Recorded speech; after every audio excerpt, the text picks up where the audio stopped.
Sa pag-alaga po sa ato ang buhok guys, dapat ato mga sudlay dagko.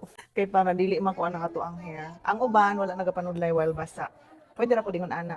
Kung naga-blow dry ka sa imong hair, muna siya, o naga-color treatment ka, na ako'y kasuggest sa inyo ha, kaya na ako'y nakita Andrea nga. Nice good siya, although to be honest, medyo igang. Pero, ang ako ang purpose is para ma-heal.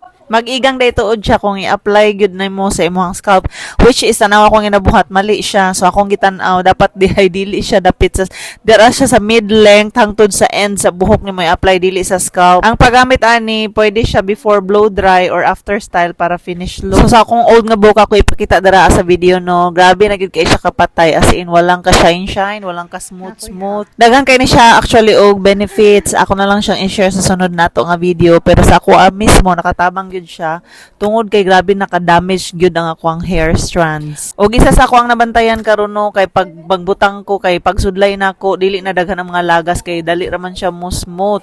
Unlike if di magbutang grabe kagahi ang buhok.